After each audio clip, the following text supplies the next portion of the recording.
Like, what happened? Someone should check on Jeremy. I know. Yeah. That's so true. Yeah, they get so established, and again, the social dynamics at play. And it looks like, oh yeah, we're getting right into game 2 here on Dreamland. Okay, so we've got a Doc and a Peach, and then a Double Fox. So Double Fox, obviously, what I'm more used to seeing in Melee does. But I'm curious about Doc's. Doc is one I'm not sure how they would fare. I would be nervous just because of the offstage factor. But how threatening can he be on stage? Yes, that is. You're very correctly pointing that out. Where. Because it's a double floaty team with Doc and Peach, it is really easy to just kind of knock one away. And look at the Peach right now, really struggling to do anything to like save the Doc, and then vice versa as well, right? Like these two floaty characters, it's really easy to create distance between them, and so the cooperation then becomes much more intentional and specific. Like, look, this is the story of a lot of this first minute. Oh. Okay, but Doc does make it back, and yeah, the Dreamland pick will sort of play into that especially hard with how difficult it could potentially be. Obviously, Dreamland, you see floaties going to a lot, but it can, for this specific situation, it could be hard with the lack of ground mobility for the two blue team members to catch up with the Foxes. I think that's really, really well spotted. Yes, it is. Oh, look at that, though. Yeah, that's what you play for. Yeah. You're right. That is very well spotted, and I think sometimes like people will say that in singles as well, like versus Zane. They'll be like, oh yeah, Dreamland, like yeah, it's good versus Marth, but then you just like can't catch Zane. And exactly. Something is true here as well. Is like you do get the survivability, but the actual gameplay that's happening, it's just like it's a struggle. Yeah, it's a struggle to not to glaze Zane too much, but he has, as a Marth player, he has changed how I look at the Dreamland pick. But yeah, tough to work with. It's crazy. Yeah, I mean that's what I love about Melee though. It's like it's a set game and the meta is constantly changing. What we say is true now will probably not be true in a few years. Maybe. It's awesome. Well, and what I think is interesting is like what we're saying, our versions of true is different, right? Like what we're saying is true right now is like we have the same facts, but the knowledge that we that we create off of it becomes different or dynamic based off of then like what people are doing, what then we know, what new information we have, you know, because like it's always the same knockback. Yeah, you know, it's always yeah. The move is this big, but like what did we do with it? Yeah, I love that. I love that. Yeah. And same is true in. I think we had too much time before this. Yeah, we're in a very philosophical mindset right now. Yeah. I'm truly like, but what is the nature of identity? Who are we if not what we were before? It's like that Scar and Toph meme tweet. I don't know if you're the one you're talking about. That's exactly how it feels right now. Yeah. It's like, well, the only dream that this player can have is this edge guard. Yeah, exactly. I literally forgot what we were talking about. Well, hey, we can get back to what we're seeing on the screen. Slightly to blue team here with the Double Fox pick. The blue team's had some signs of life. Again, this is something that we talked about before that is very relevant in this game, is the offstage play. Yeah. That's sort of where the blue team was able to take advantage, and it is where, the red team took advantage, but it is where the blue team was able to swing momentum. They evened out the game in the middle there for a second, you know? Sure. But it was the red team coming in clutch there, and it looks like the set might be over. I'm not sure. They're talking about best of 3 versus best of 5? Maybe? Yes. That might be the case. Have you ever been in that situation where you fist bump after the 2-0 and then that's a best of 5? Have you ever been in the situation where you win the 2-0 and lose the reverse 3-0? Yes, and yes, and yes, and the reverse. Oh yeah, of course. Well, of course. Apparently, of course. I didn't remember until my friend John then brought it up to me like years later, and I was like, and he was like, you know, I lost that when I should have won that, and I was like, oh, that's crazy. But I guess it does go to show you. John's been seething for years. Meanwhile, you were like, that was a good Game 5 win on my part. I pulled off one of my classic reverse 3-0s. I don't remember other events. Yeah, it does suck. That does suck, and it's like when someone asks you how your bracket is, it's like, ooh, like, you have like a protocol. It's like bullshit.exe. Yeah, that is the canned bracket small talk is very specific. Dude. Oh. Yeah. Going to Fountain here. This is not legal. Oh. Cool. Fountain is not a double stage because historically it causes lag between the 4 players. Yeah. And because of technology, we are running it, and then I'll talk to you about that later. All right, sounds good, sounds good. But I do like the ceiling here for blue team. Okay. It does like, look, yeah, that kills on Yoshi's, that kills on Stadium, that might even kill on Battlefield. But on Fountain, 1, you get that higher ceiling, but then 2, the sides being more narrow, then it's sort of unique where the sides being narrow mean that you can get those gimps. Like, you can edge guard the fast faller much more easily, but they're not killing you off the top as easily. Gotcha. Right? Like Dreamland, because it's so far wide, the edge guards can be hard on the fast fallers. That makes sense. You know, it's basically the floaties. It's the dream, all of the benefit, none of the cost.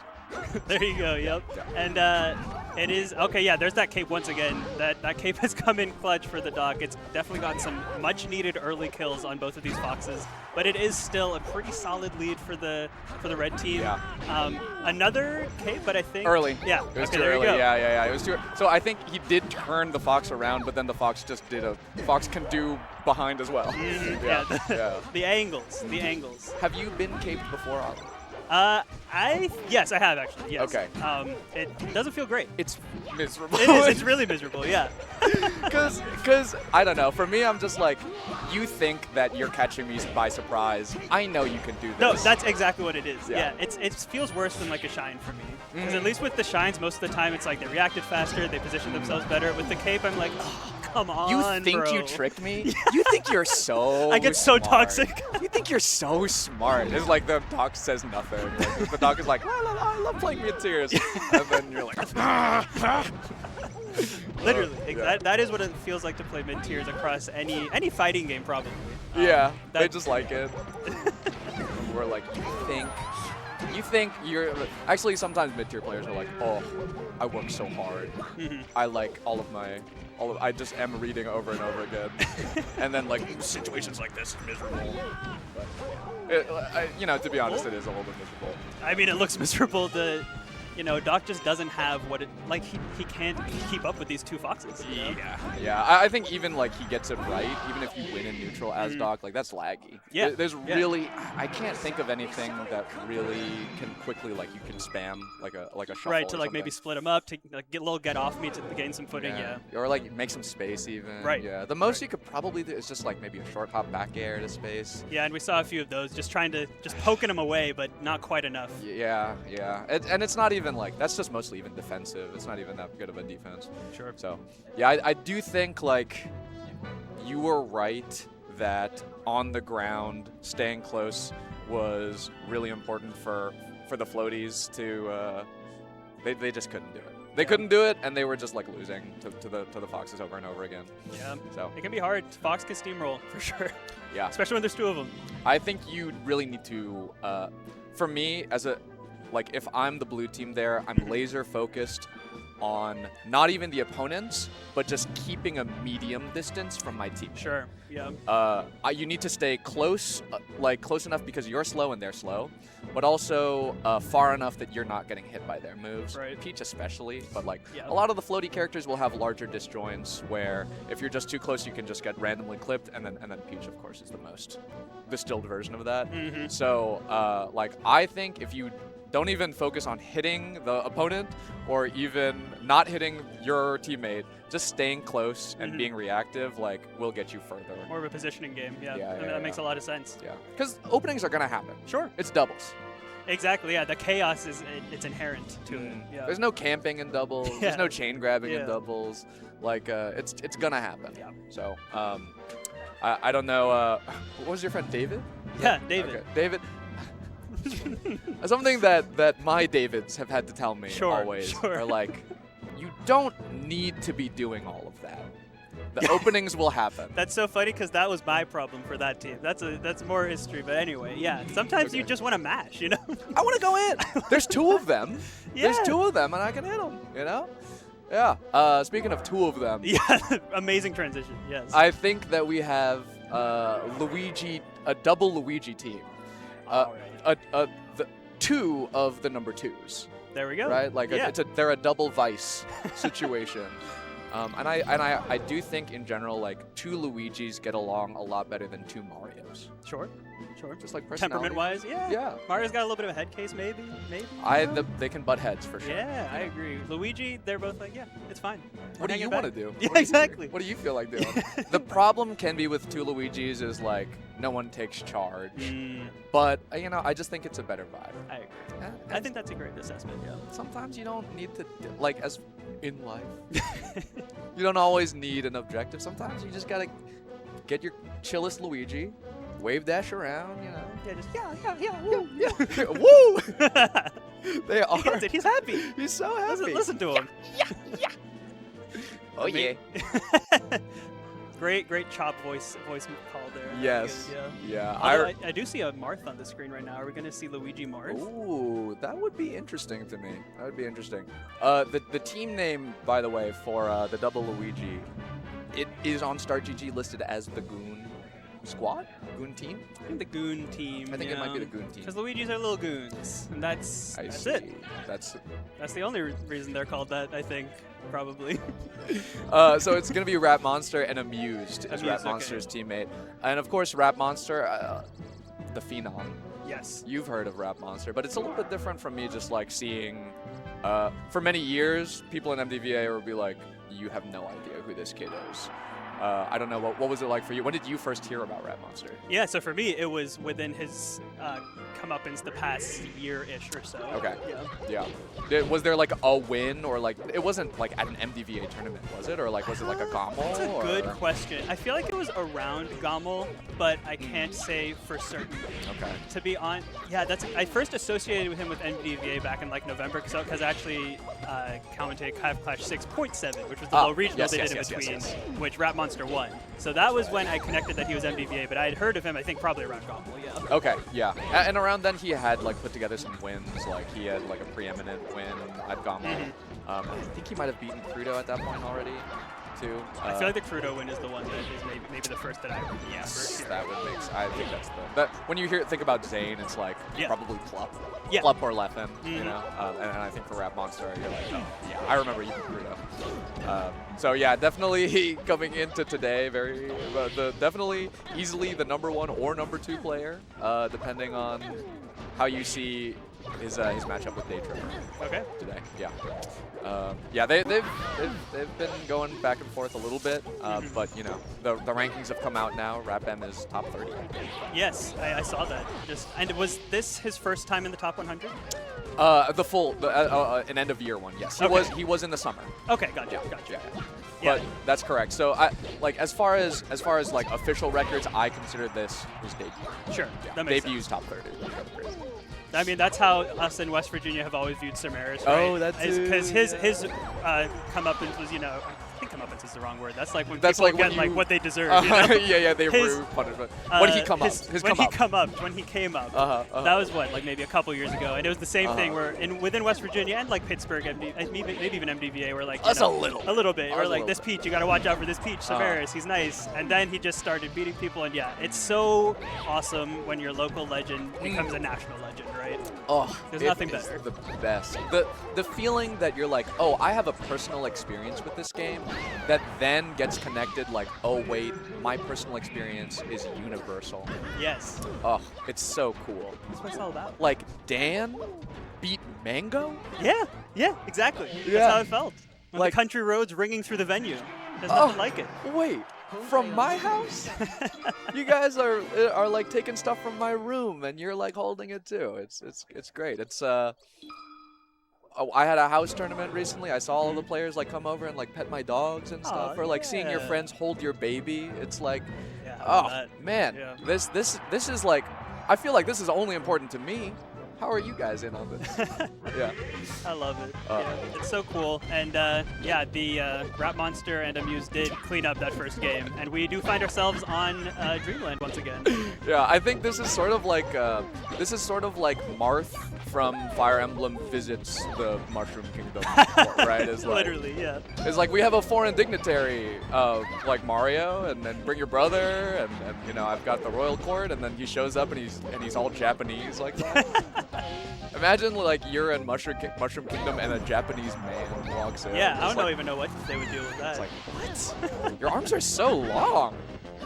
Can you? Do you have a brain in there? Can you even shoot fire from your hands? Like, how do you jump on people's heads with all that extra weight? Like, it's really not making sense. Oh no, dog. The Goombas would never survive this, man. Yeah, they're used to silly little bounce on the Goomba's head to make him disappear. Marth pulls out a sharpened blade. It's just a real full sword. He's getting real. Like, we don't have that sound. But yeah. Amusement Rap Monster. I thought it was a Luigi too, but yeah, Marth and Luigi. Marth, I don't know about your experience, but Marth, this is a little bit awkward. You know, it's kind of hard for, actually with both of these teams, it can be hard for all of them to really support each other. Yeah, I agree. I think, you know, Marth, I'm used to seeing Marths with a Spacey in doubles, for example, because that speed is so useful. And the Spacey makes things happen. And Marth can just slide right in with those easy moves, those quick gimps. A tipper here or there always helps. That's right. I think like the tipper's the X factor, but just like being there with good range. Exactly. Yeah. Yeah. Honestly, maybe even more the weak hits that send horizontally are what you want. You know. Like just to get the gimp set up in some situations. Yeah. Especially some characters, some stages. I think that nair is just a very easy. Yeah, versus Peach especially. If you can get a nair, Peach is far away. It's like I have 30 uninterrupted seconds to do Dr. Mario right now. Yes. Yeah. But yeah, the dynamic is different with the Luigi, but the fluidity of how Rap Monster moves is definitely coming into play here. I was about to say the exact same thing. Like, yes, it's not a fox, but Rap M is not your normal Luigi. Yeah, exactly. Right? Like, you know, Luigi's normally have a hard time being fast, opening things up, being explosive. Rap M, not the case. Yeah. You can see Rap M is making shit happen. Like, he's wave dashing it. He's getting in the middle of things. And there's Safal giving the big dap up to Rap Monster. That's Safal's. What's up? All right, that's Rap Monster's friend, manager, travel companion. Rap M's friend. Let's go. Videographer. Oh, I love that. Yeah. Well, hey, back to that, you know, the point about when your homie gets big, it's like you gotta be right there with him. That's right. Yeah. That's right. I love that. You bring in so many people like the people that you knew or the people that we grew up with, like Lucky, Norwalk, and everything. Those are my best friends. Yeah. You know, it's all about friendship. That's what it is all about. Yeah, scenes. Yeah. Scenes. Brian Eno, the electronic music producer. He has this concept called Senius. Or is what he calls it. What he calls it is it's a collective intelligence of a group or a community of people. It's much more common in music. Oh, that's cool. I love that. Yeah, like, you know, Harlem Renaissance. Yeah, you know, like you know, where genre specifics that are like local places. These are people who are coming out of things and systems. Yeah. And I think, like, you know, something like MDVA is you'll see Zane did not come out of a vacuum. Yeah. You know, he didn't just drop out of a coconut tree. Yeah. You know, and Rap Monster, similarly, like, these are ancient regions. You know, Zane had Mahone to teach him. Rap Monster learned from Seabass. Leffen had Armada. You know? Yeah, it's history.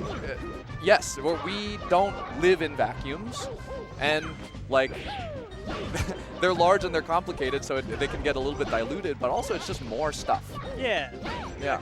And then there's people around you. So even though there's Rap Monster who has skill in the game, would we really be seeing Rap Monster if we didn't have an organizer to put on the tournament? Or Safal to point the camera at him, you know, Aryan and Kevin to put on the stream. Yeah. Ali to talk about it. Yeah, and you know, Eric as well to talk about it. Yeah. Yeah. You know, we drove. It's a team effort. I mean, that's something, again, we're getting into our philosophy from prior to the set, but the grassroots teamwork is just so beautiful to see. Like, I think that's something anyone can appreciate no matter what part of the tournament it is, just because it's so within the lifeblood of the Smash scene, right? You just feel it. You feel it. You walk up. Sometimes I'll be like, I won't look up exactly what room it's in for a venue. Like for this, I was running late and I still was like, I don't want to look up what room because I know what it feels like to hear. I know I'm here. I love that. This is the event. Rap Monster will greet me. And so he did. Rap Monster is hitting his own teammate because he is also amused. Rap Monster likes when the number of kills on the post-game screen is higher. Yes. And he's like, let me pad my stats a bit. You ever? Sometimes this is devastating to see. Oh my god, man. Sometimes it's devastating. Because sometimes where you're paying attention a bit, you're like, I think I did pretty good. And you're like, 1? The worst is when you think you're like, I don't know if I got that many kills, but I know I did a lot of damage, and it's like 150% damage given. It's like, ooh, maybe I just, fault. Yeah, I gimped a bunch or something. That's yet to be confronted with it. Yeah, exactly. Yeah, a real moment of self-reflection. One time, so I was playing doubles friendlies with my friend and roommate John, and one game we were double fox, and I just kept up smashing, and at the end of the game, I had 8 kills. And then we left, and then the next game, John got the last kill at the end, and I said, "Oh, John, you got one." And he said, "Ha ha ha, very funny, like screw you, man." And then we went over, and it said 7-1. I'll just always remember. Always remember. That's awesome. Yeah. Such a beautiful thing to have memory. Yeah. I remember the first time I met KML when he was 18. This was probably 2018. Shout outs to all of the local organizers. Lots of different ways to be involved with your community, whether it's like actually running a bracket and doing the logistics for bringing hardware, or like knowing how to stream something, following on YouTube, promoting the tournament and the Smash that you see in front of you. Production, organization, Smash. It's a group project. I love that. Very well put. Amazingly well put. Yeah. Massive shouts to KML, one of the fastest rising production groups in. They've obviously got a big history with Ultimate, but definitely trying to get into Melee as well. Yeah, I also remember when they were coming up, and being sort of tangential to MDVA, you sort of get your eye on them, and now they're at every big event. Yeah. And they did it themselves. They worked at it themselves, and they put on such cool events. So yeah, support them in any way you can for sure. That's right. We got events going. You got to support your locals. Exactly. And I think we're talking about also Duke It Out. Right? Yeah, so... yeah. Or do we have MDVA Arcadian? We can also talk about that. Oh, okay. There we go. All right, Duke It Out. This is my alma mater. I know. I want to let you cook for this one. Yeah. Did you know that? Oh, I talked about it. Yeah, we talked about it. Yeah. So we've got a regional down at Harrisonburg at James Madison University, April 11th, called Duke It Out 4. You've got Alt, Grand Blue, Guilty Gear, Tekken, and Street Fighter. Let me tell you, folks, just for the scenery of Harrisonburg, you gotta make it out there. It's just a beautiful, nice place to be. Voted very consistently some of the nicest people in the country. The United States government settles Kurdish refugees in Harrisonburg because of its reputation for warm and welcoming attitudes and spirits. That is amazing. I can't think of a better vouch than that about a place's environment and spirit. Yeah. Yeah. So I think the FGC is very at home on campus. So if you just show up for the fighting game, even just to show up and support or get some Strites donuts down the street, you're gonna have a good time at Duke It Out. So check it out at startgg/DukeItOut for more information. Yeah, and you've got a couple weeks left in early reg, which ends on February 21st. So definitely act on that as soon as you can if you know you want to go. Get it at the lowest price. Obviously, you've got a couple months to the event, but you want to get those early venue fees as low as you can. Cool. And then what else? We've got... Is it the KM Local? Yeah. Oh, it's the KM Local? You were just talking about this. Yeah. So, well, we were just talking about KML, obviously a production group from MDVA that has done so much recently in the area and across the country. And if you love what you do, they've got a local. So it's on Thursdays. Well, so the anniversary edition is coming up is that this coming Thursday? Oh, wow, yeah. February 12th? Oh my gosh, yeah, 5 days. All right, there you go. I think it's the 1-year anniversary, yeah. Smash Ultimate, double singles, and redemption. Looks like some Guilty Gear and Grand Blue as well. Yeah, if you like what KML does, if you love the grassroots nature of the Smash scene that we've been talking about so much, this is a grassroots local. Locals are where the game breathes. You got to check it out. You got to have fun and just be involved with the community, and I can't think of a better group to put it on. Wow, I did not realize how much KML is great. Oh yeah, they're huge. They're huge. Oh, there we go. Oh shoot. Looks like, I think this is game 1, maybe. I can't tell. Oh, they're probably okay, Hammer. Okay, well we got Double Fox and Falcon Puff. This is gonna be a fun one, I think. I love to see the both Puff and Falcon are kind of, they've got that little wild card in doubles, especially Falcon like X Factor, X Factor, right? Yeah, get that early kill. I don't know that I've seen a Falcon and a Puff. Well, I'm sure Xbox I actually don't know if I've seen that. I don't know if they've teamed. I don't know if I've seen it. if HBox, Wizzy doesn't play a ton of teams, and he does generally play with like the 20GX, right? Okay. Like Dotsu. That makes more sense. Right? Yeah. That makes more sense. Yeah. Because that's where I've seen him play doubles. Okay. Yeah. Falcon Puff, I think can be awkward. Well, I can see it working, but it's hard. Puff really, of course, high aerial mobility, and Falcon high grounded mobility. That does kind of mean that, like, while they can be separate, they'll own their own domains, it can also be hard to then cooperate. Right, like it seems like they're gonna, and especially it could be a challenge against Fox, who's so threatening from below Puff. As Puff's trying to sort of take position in the air, it'll be tricky to sort of carve out your real estate. But if they can synergize it well, it could definitely go to their advantage, I would say. I agree. I agree. Like you need to be able that middle area is so important. You have to really negotiate what space belongs to Falcon and what space belongs to Puff. And the thing that is the reason why that is because of Falcon's incredible kill power on Puff. Specifically. Yeah. Right. So like if Falcon is there to whiff punish for Puff, you got to be careful that you're not kneeing the Puff also. Right. Yeah. Makes a lot of sense. Yeah, because I mean we've seen how in singles how Falcon Puff can go. So definitely to watch out for that. Puff gets grabbed at 50. I'm like, oh, Hungry Box is dead. Yeah.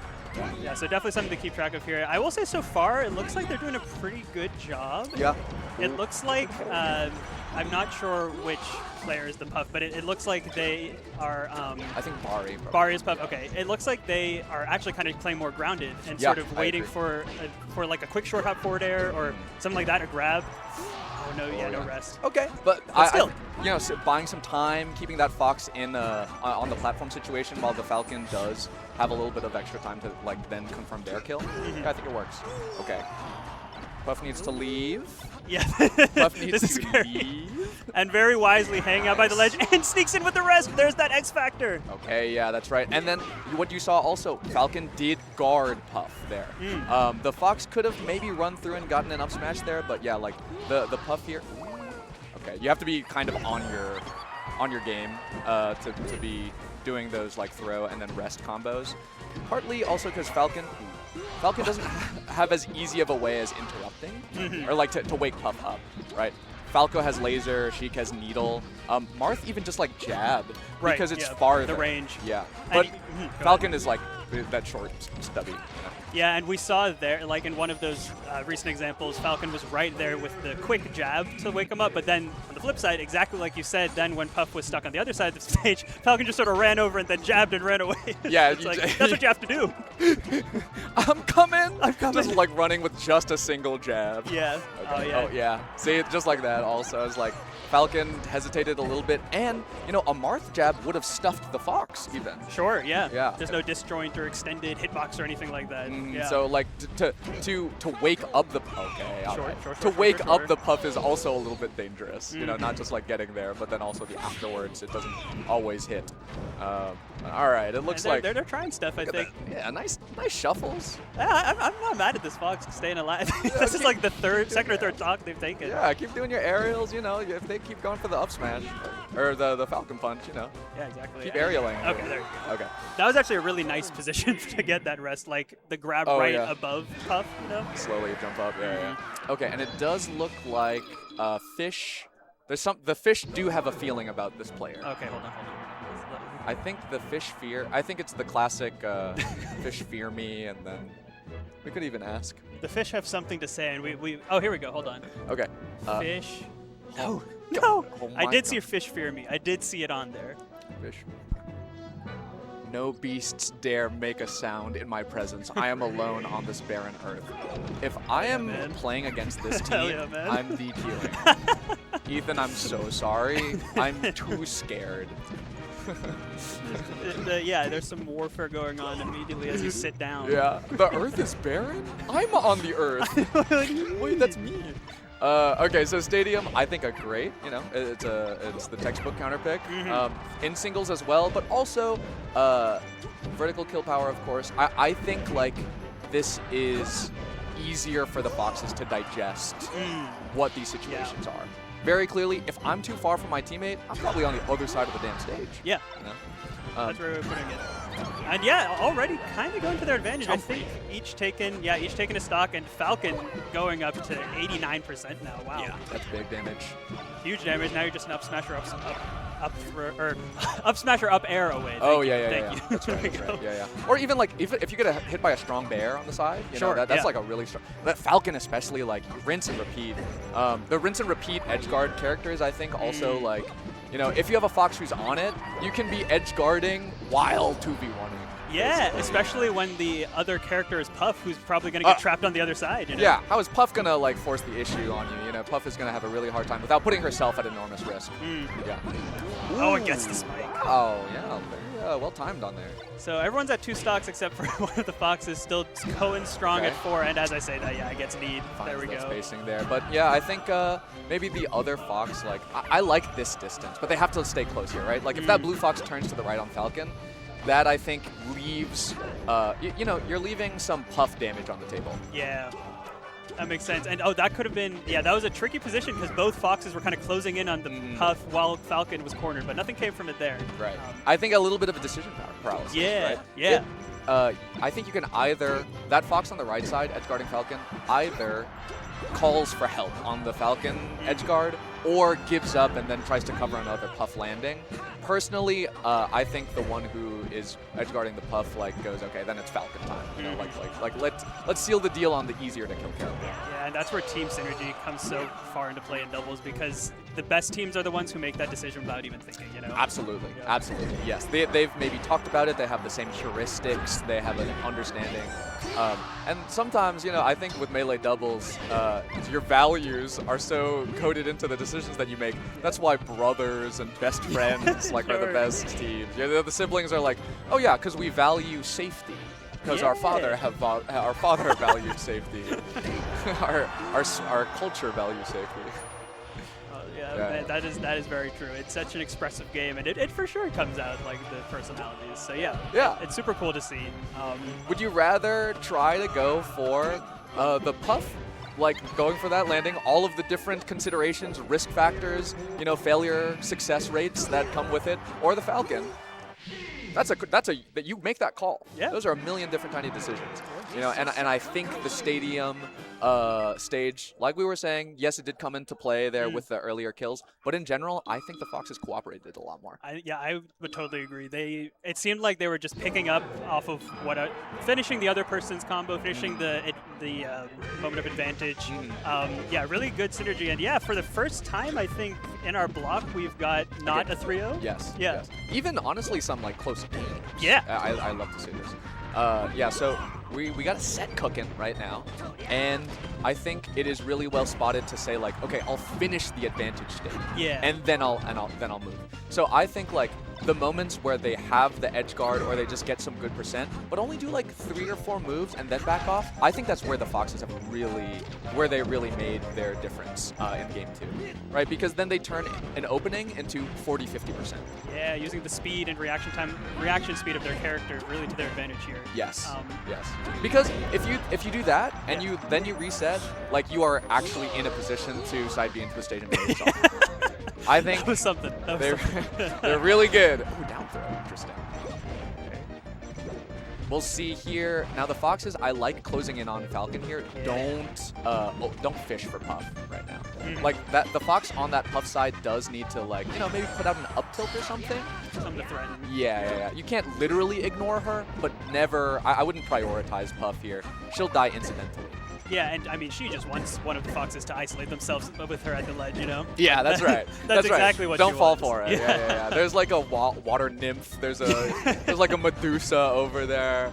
And you're saying to your friend, like, dude, this Siren over here is living up to the singing, you know? Dude, Siren is calling me right now.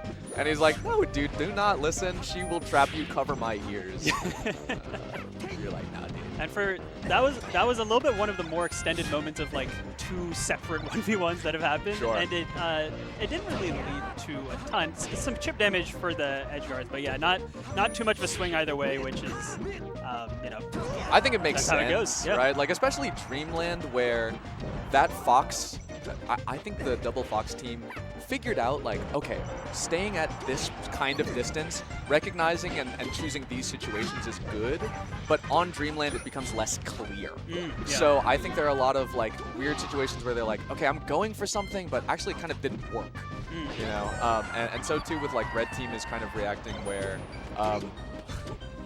I don't know if Red Team, like, they have their clear roles here either, you know? Like, Red Team is both kind of just trying to get back to each other and then end up, like, taking damage and doing damage on their way back to each other. Yeah. It's kind of like what we talked about at the beginning of the set, just with these particular characters, is it kind of lends itself to them being separate in a way. Yes.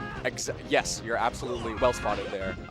Like, Falcon's not going up there. Yeah, no, exactly. Yeah. Falcon's not going up there, and the fact that Falcon was there, and the only thing he could do was shield. Yeah. You know, was telling. Honestly, if it was up to these players, I'll bet they'd love if Falcon was just hanging out baiting one fox on the ledge, and Puff was baiting the other fox on like the top left platform or something. Like that's an ideal situation. Hopefully, they don't realize we're actually on two opposite sides of the same stage. Maybe they forget it's doubles, and I can gimp. Literally, and like the Dreamland pick, I mean, it makes sense for him. Yeah. This is separate. Separate, yeah. This is such a close end to the game. I'm very like, as they separate out a bit here, this could go to Red Team's benefit. But look at like the two foxes staying close to each other. Yes. They've been opened up. There have been a number of different like almost confirms, but the fact that someone else was nearby, like just getting in the mix right here, huge up Yes, smash. and there was, I was literally about to say, because the threat of a random up smash at this percent is huge. Oh, but wait. Yeah. Wait. Oh no! Oh, Van Nair actually almost kills. Van Nair actually kills his teammate. Oh my god, wait, this is so tense. This is actually really tense. Wait, Van Nair. Okay. Okay. Ooh, everyone breathes a sigh of relief. We are very close to them. I turned around. Everybody moved in a different... They either swung forward or way back, all four of them. Not a single one of them had reached like that same, controlled horizontal position. Almost devastating for the team.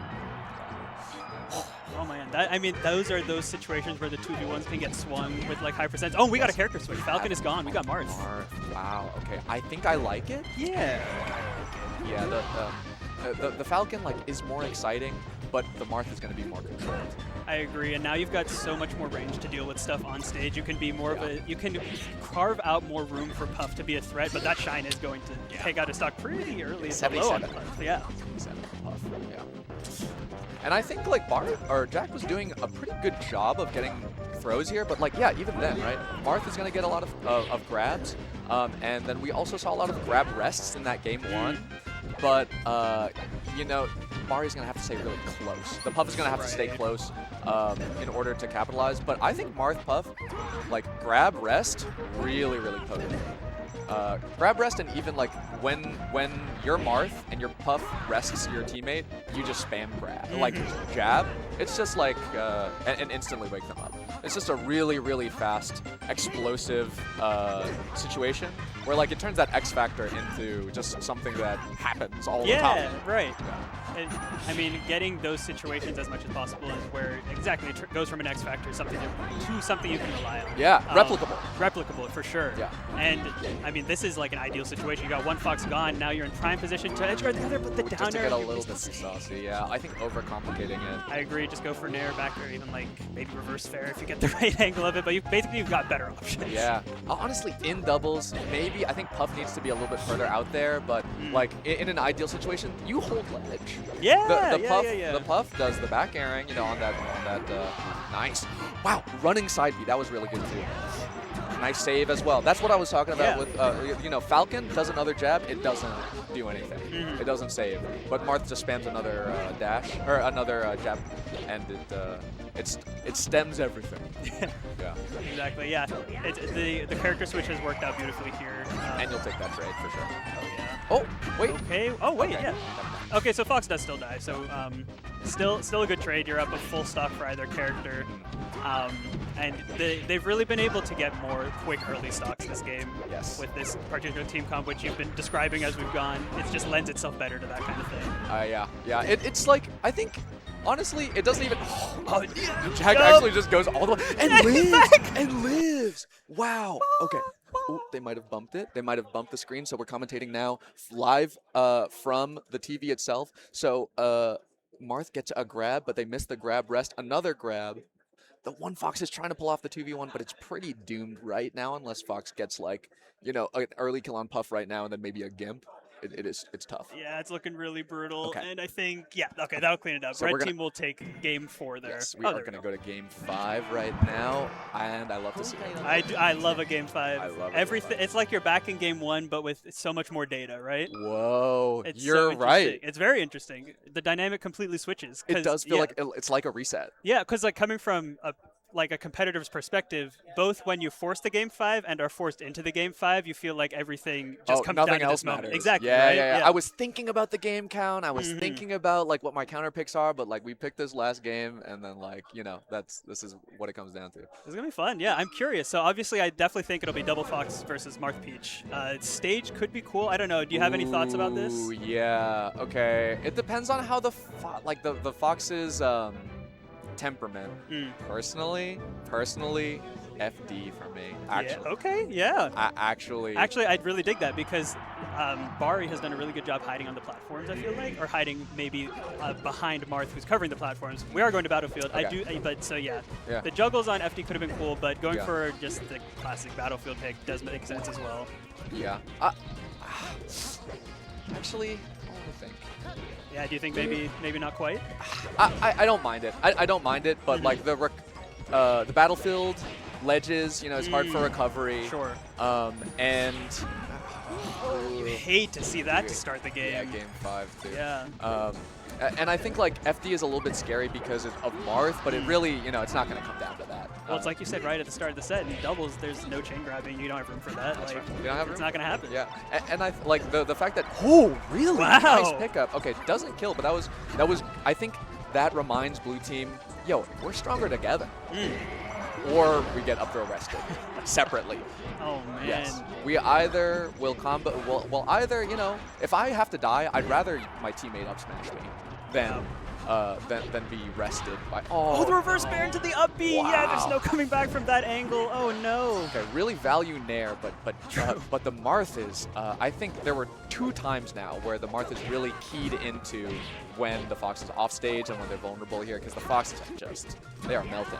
I mean, Martha's already a shark in the water for spaces off stage, and when you're playing doubles and you can accidentally get a Gimp, like, look at that. Just the chaos, right? I mean, just like the Fox got released from a grab, did a forward air, but it's Battlefield, so like, you're dead. Oh no. Yeah.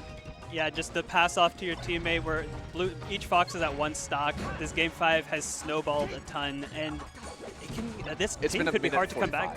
Oh gosh, yeah, look at that. Oh, and there's the rest and the side B to wake it up. Oh no, all right. This does happen sometimes. I mean, this is just how it is. Actually, that is really typical, because we've talked about, like, as a competitor, you're like, okay. And then sometimes you psych yourself up, step up to the platform, and eat it. Yeah, and it absolutely just lose. Well, going back to the and it does get a stock here, but going back to the point made at the start, like that can happen to you in game 1 pretty frequently, right? Where you just get steamrolled, and it's the same thing that can happen in a final game where you feel like nothing else matters. You try to psych yourself up, and then it's like the other person just reacts faster for the situation. Everything just goes wrong. Yeah. You just step out, it's like that was a car crash. I don't. Oh gosh, up airs into Thundercats. What a finish! Yeah, that's the American Idol sometimes. There you go. I haven't. I was told it was the American Idol back in 2015. Okay. And I've heard no one say it. I've only ever called that Thundercats. Personally. I think everyone has called it Thundercats, but I like the. I do like American Idol. Yeah. Yeah. Okay. I'm with that, especially with a Puff teammate. We've got the singing motif. Look at that. We like it. We like it. All right, you heard it here first, guys. It's American Idol now. I think there's conventional knowledge about the game, and then there's your real-world experience. Yeah. So sometimes there are people who are like, I don't know, I'm Marth versus Fox. I am supposed to counterpick FD. Yeah. But I can't do it. So they still counterpick FD, and they just lose. And they think like, I should... It shouldn't be that way, but I will accept this result and just feel bad about myself. But I think there's you need to find a balance between what is actually happening and what you wish to happen. Yeah. Because it is good to be like, yeah, ideally I can be perfect, and I have to like plan for that. I have to try to be perfect, or else I'm not gonna get better. But at the same time, I live my life today. So there you go. Yeah. So you shouldn't plan to get gimped. Yes. Battlefield is on paper pretty good. You shouldn't plan to side B into the stage. You shouldn't plan that you're gonna SD. But I think it is wise to be like, well, let's mitigate the surface area. Let's be real a little bit here. Let's not don't let perfect be the enemy of good. Yeah, don't overthink it. Yeah. Yeah, it's fun to overthink, and sometimes the overthinking leads to cool mind games, but sometimes you just gotta go for it. Yeah. We're saying this. It feels like to ourselves. I am saying it to myself personally. I'm saying it to me like hella. I'm saying it so hard for me that when you said it, knowing that it was for you, I was like, he's talking to me right now. It's getting too real. Because there's a beautiful vision, right? Yeah. And then when you piece it together, every like month or so, it comes together, and you're like, whoa, that's possible. Yeah. That is so true. Yeah. Every month or so. Speaking about things that happen every so often. Yeah. Oh, wait, I don't know about this. Do you know about Dr. Insano's bonfire? I actually did not, and I am so excited to talk about it reading this. Okay. So Dr. Insano's bonfire, 24-person invitational coming on Tuesday. Yeah. February 10th. Okay, yeah, featuring a lot of the players who came out for Cav Clash. Maybe it looks like collecting a lot of those international players who are in the U.S. for a few tournaments in a row. I see. We got Mia, Hurt, Shuton, Glutony, Asimo, Raflo, Toon, Siski. Yeah, that whole first list is international players. So that is going to be an awesome event as it mixes in with MDVA talent like Peanut, Ripcord, Rap, Oolong, Zexy, Poisonous Plant. I don't want to miss anyone, but yes, it looks like it's almost half international, half local, which could be a really cool dynamic for an invitational. So yeah, I didn't know about this. I'm learning about it. I mean, obviously when we read the ad reads, so I am very excited to tune in. Yeah. Oh my God, check it out at KML tournaments too, right? There it is. Yeah, KML again. Always at the scene of the crime of a cool event, right? There it is. That's sick. Oh my gosh, very cool, very cool. And then speaking about local, just thinking about very local, we've got the MDVA Arcadian happening March 28th in Baltimore. This is the MD edition. There's a 128-person cap. And, MDVA, I think our history of Arcadians is very strong. I agree. There are a few regions that the Arcadian actually really has a lot of lifeblood. MDVA is one I always think of Tri-State as well. But sure. Yeah. I think... But it's it's that East Coast Arcadian sort of history. I love an Arcadian. Yeah, me too. That's where you get to see who's next up, right? It's awesome. So exciting. And the vibe is so beautiful. Yes. Everyone could win. Exactly. Everyone's bad enough where 16 people could win, And then the first seed, either the first seed wins by crazy or the first seed never wins, which I always love. So just seeing it is awesome, and then being there also is awesome. Yeah. I personally seeing the cool names is good, and I love having perfect melee in front of me or perfect smash in front of me. But I also love, it's game 3. This one is to make it out of round 1 pools. Yeah, that's what keeps us going back to locals, right? Even though you go to a big event and you're like, that was the best Smash I've ever seen played, then you go to the local. It may not be the best Smash. That might be the most exciting, though. But most, so lively. Yeah. So lively. I love it. Yeah. And I think the drama, yes. The drama is so much more palpable. They're trying, and they have a lot to overcome, For sure. And I think... as we get to the end of this doubles bracket, this round robin, we're going to be having the last chance, the most challenging opponent now for Bari and Jack from Orange, who are, of course, are Rap-M and Amused. Oh yeah, this should be an interesting one. Probably maybe the two strongest teams we've shown so far. Oh well, before we go into the strongest teams, let's talk about a very strong event. We're talking about Smash history, cool events. I mean, this is maybe one of the pinnacle there. Yeah, of course. Genesis X3 happening February 13th to the 15th.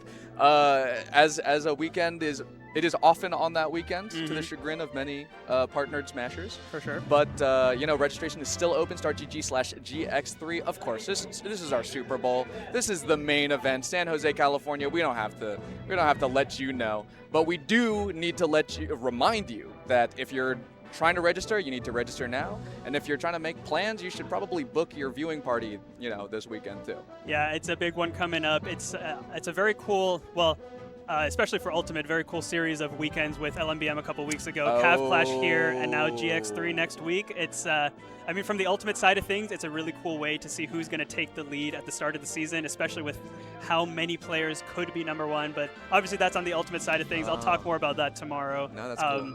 GX3 is going to be a phenomenal event for all games as usual. And speaking of games we love, let's go into Battlefield once again. I see 2 Marts, which makes my brain happy.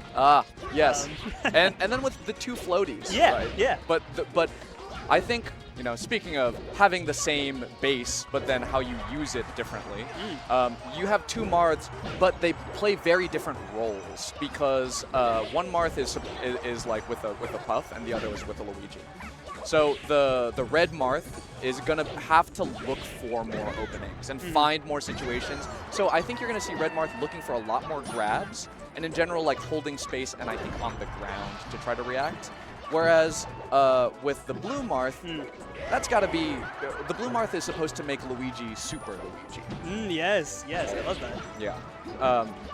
So what I think instead you'll be seeing the blue Marth do is following behind Rat Monster or just like occupying the space just like that, right? Wow, yeah, that was perfect, yeah.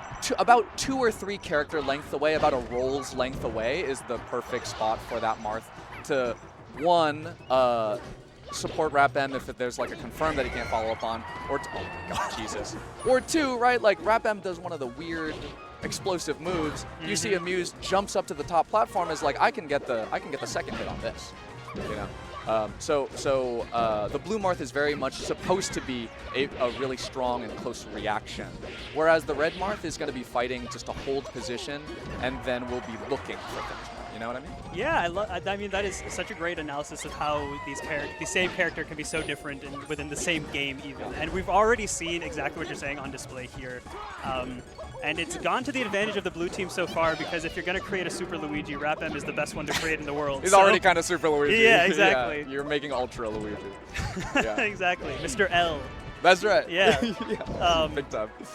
And yeah, I credit to Bari for holding their own so far, but this is looking very good for blue team in this game 1. That's right. Although picking up a couple kills here. I mean, there's something there. The reason why, and what we've been talking about has been proven because now that the teams is sort of over, like the blue Marth, you can see now start to then be like, ooh, I'm free. Yeah, exactly. I'm just gonna drift in. I'm gonna drop aerials. I'm going in. I'm grabbing. I'm like doing the fairs. But that is because it's like, okay, teams is over. I can actually have fun now, and like the dynamic becomes different. Yeah, and that grab into Luigi Shoryu is so strong because it also like wakes up Marth with the coins, Oh my god! With both people on the screen, like you get the strong fire hit, and also Marth is immediately awake because of the coins. That is so strong. Did not even connect that, but that is so true.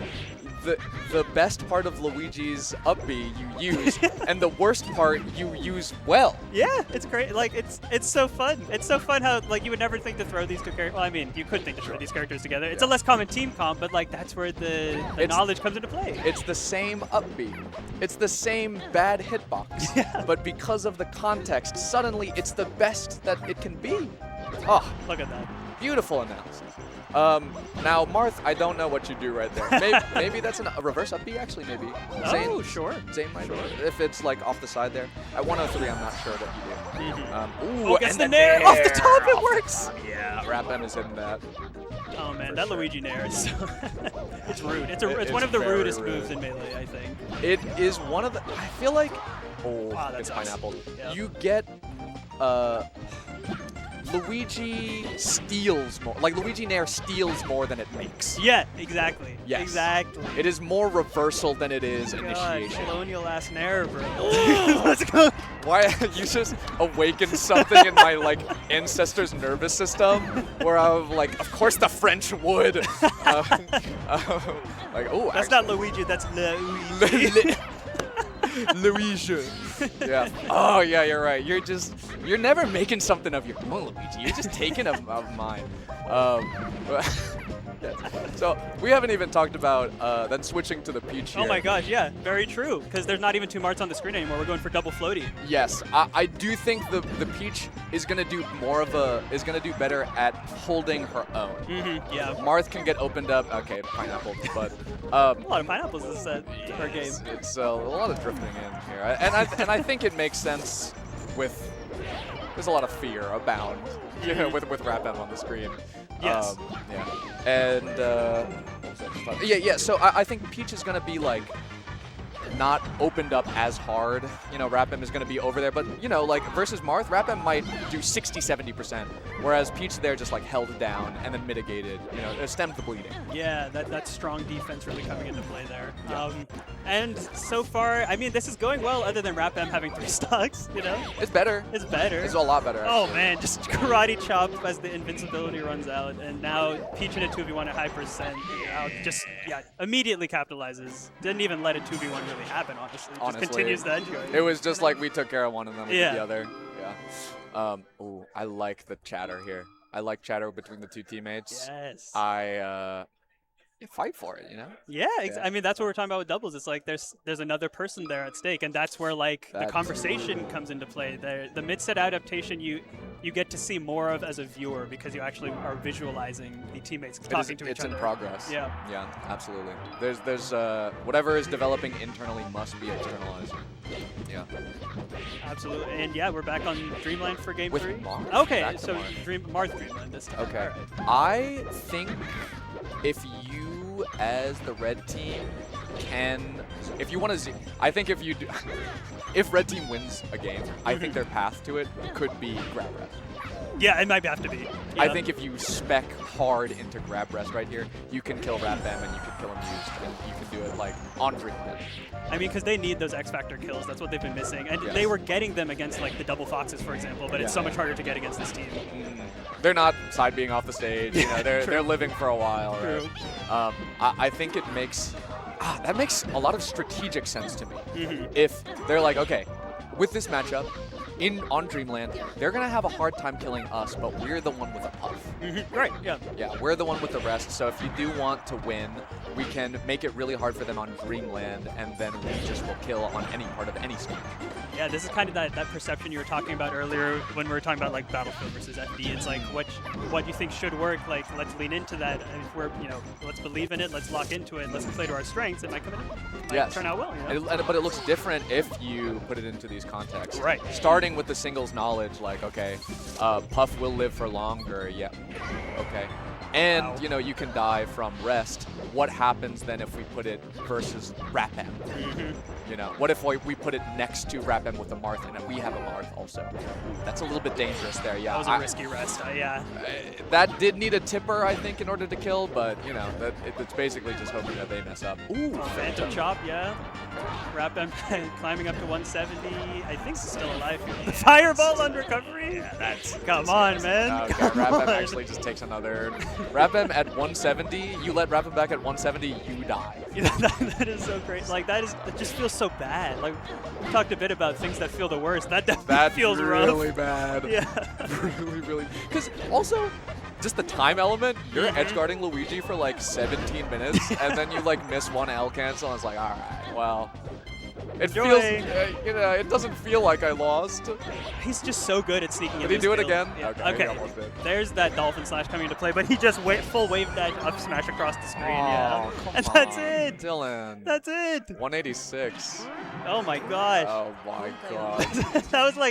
That was a very melee double specifically with Luigi ending where it was like we're talking, stuff's happening, and then it's just over. And then it's over. It just ends. Actually, and it's like they weren't disappearing that fast. No. The part of that part of the set, but like Rap M on the edge guards, actually maybe he's been playing against that much Marth. Yeah, there you go. I was like, dude, he actually go. edge guarded the hell out of that Marth like 3 or 4 times in a row. The timing on the Bears was perfect. Like he was getting it out before the Dolphin slash. Bear re-grab on the ledge too, the invincibility. There's like so many things he's juggling, and it's just I think it's Zane. I think it's that anti-Zane practice. I love it. Yeah. Why not? I mean, sometimes that's what you need to. There's that competitive fire, right? Yeah, I love it. It's alive right now. It's alive right now, and I'm feeling it.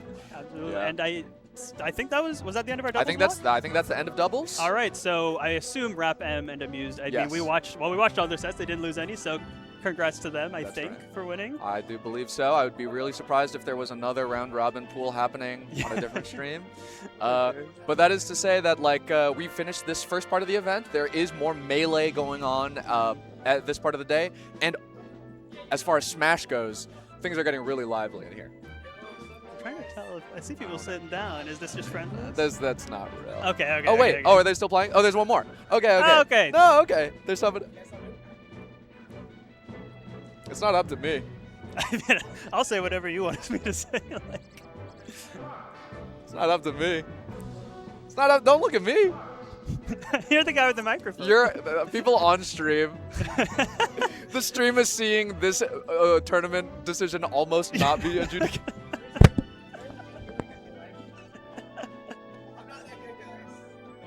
Man, I got no. Listen, I'm just a commentator. I think if your opponent's so out. Like, yeah, I'm a commentator. I've got no. I'm certainly not gonna make the rules decision. If people on YouTube seem to they forget that we don't have any say. Yeah, exactly. We are saying things. All of our say is what we're saying. Right. Yeah. Like we show up and we take a captive audience for a couple hours for us to say whatever we want to them, and then we leave. But they're not captive to us. They're not. No, yeah, exactly. Yeah, exactly. it's you guys. We're all everything happening right now is just between us. Yeah. And the fact that they looked over to us, I don't even like that. That was crazy. It feels a little bit like fourth wall breaking, right? Like we're supposed to watch you. Yeah, these are. There's a demarcation here that there's no wall, but it's there. It's supposed to be. Yeah, they crossed the line. It looks like. Okay. No, I don't think that's something. Okay, yeah, it does not look like it. Okay, so it looks like they've got one more, and this is versus the Apples. Yes, so this is the Double Fox team. Okay. So a big, stylistic switch from our last set. For sure, yes. However, Ali, I am very worried for the. Oh wait, is it bottom? No, I think it should be. Okay, yeah. It's just the stream. Yeah, okay. Yeah, I'm very scared for the Apples. No, I agree. I mean, these are both players and characters who kind of chew up spacies, especially in a doubles environment, and they've shown their synergy is really good, and it's already on display here. I would like the Foxes to take 2 stocks each game minimum. That was the funniest nair angle that he just slid in and hit. Oh my god, Luigi's so silly. Yeah, it's a little. Okay. Are we counting those as one of their stocks? Ali, we're gonna have to. Okay, sounds good. Listen, I mean, these Foxes have shown us they've got some sauce in previous sets. It's just we have watched this Amused and Rap M team dismantle every opponent that has come from them so far. Yes, I think the Foxes have it. Like, they can do the damage. I think that they have the preliminary movement or to do, to hang for sure. Yeah. But I think that they are at that level of spacey where the defense is not is not always there. I'm there also. Sure. When you get hit into knockdown as a Fox, if you're gonna take 40 to 60% each time, it's gonna be really. You better be a neutral god. Yeah. Yeah. But this opening right here, okay, is it?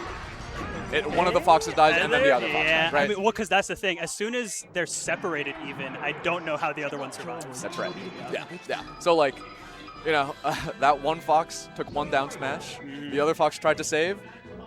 And what came of it is both of their deaths. Exactly, yeah. So it's exactly like you were saying. The defense needs to be stronger there. Yeah. I think it's, it needs to be slower. It needs to be, I think, you need to be crouch canceling and then teching so much. So, and hitting all of those techs too. Yeah. Luigi, I think in particular, is a character where we don't talk about it that frequently, but Luigi, I think, is hard to tech against. You know what I mean? Sure, yeah. I feel like I'm in knockdown or I miss tech a lot. He does a lot of tech traps in general too. Yeah. and then like it puts you in knockdown pretty early and generally low to the ground. Right. Yeah. I mean, what do you think about the Foxes almost like just running away more, like using the mobility for that? Do you think that's possible in this matchup with their speed, or do you think there's too much motion on the other side? That is a great question. Yeah. I think RapM is fast. Yeah. I think RapM is fast. So like you can run, but it needs to be pretty it's not simple running. Right, it's not just avoiding. Yeah. So I think like it could work if you're running away and then feinting, like maybe dash back in up tilt. Run away shield. Dash back, but then grab them trying to overshoot or something like that. You know, it's like so. I think. Oh my God, RapM! That's how RapM ends. Like 4 stocks. Ends Moki and Cody's. You know, just like literally on Battlefield too. Oh my God. Okay, gets a shine finally. Shine kills RapM at 29. And another one. All right. Oh no. Okay, see, that's a situation that the defense there. You had good offense. Yeah. You shine spiked both of them actually. And you actually could have made it back if you upbeat earlier. Yeah, that was a survivable one too, and it's just okay. The dash.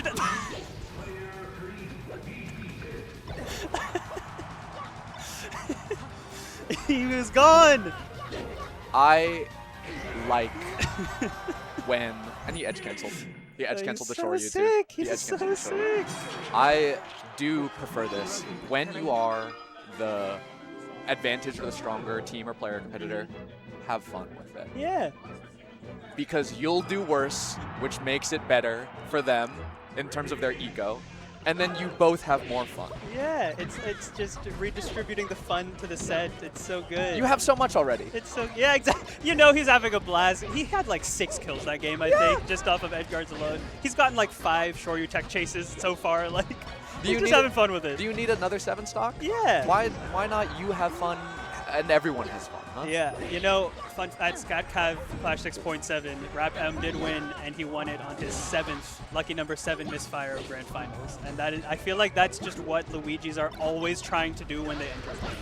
Oh my God, the fact that he misfired on Zane in that finals. Yeah. Now you're so right. Now that like we're saying it, he probably will never forget that. Yeah, because now it's enshrined. You know, it's there. That is it's there in his brain. I don't know if they're like as far as maximum dopamine that a human could have. Like, that's a pretty stacked. That is a great one. Yeah. Neurochemically, like that could make someone an addict.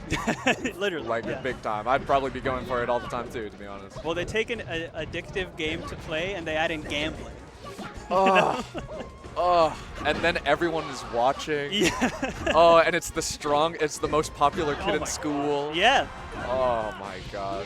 Man, I've got to shout out the team synergy from the blue team. I feel like every time Amused has gotten like a forward air backer to the ledge, RapM has been there with a forward air backer to finish the edge guard. It's so good. It's so fast too, right? Because like you're dead before you even know what happened. Because the Marth, you get aerialed by Marth one time and you're like, okay, I think I could definitely die right now.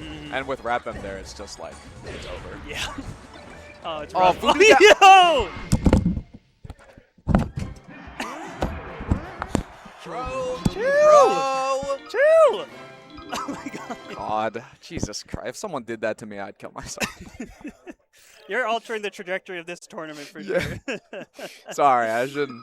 God. I mean the sauce that like we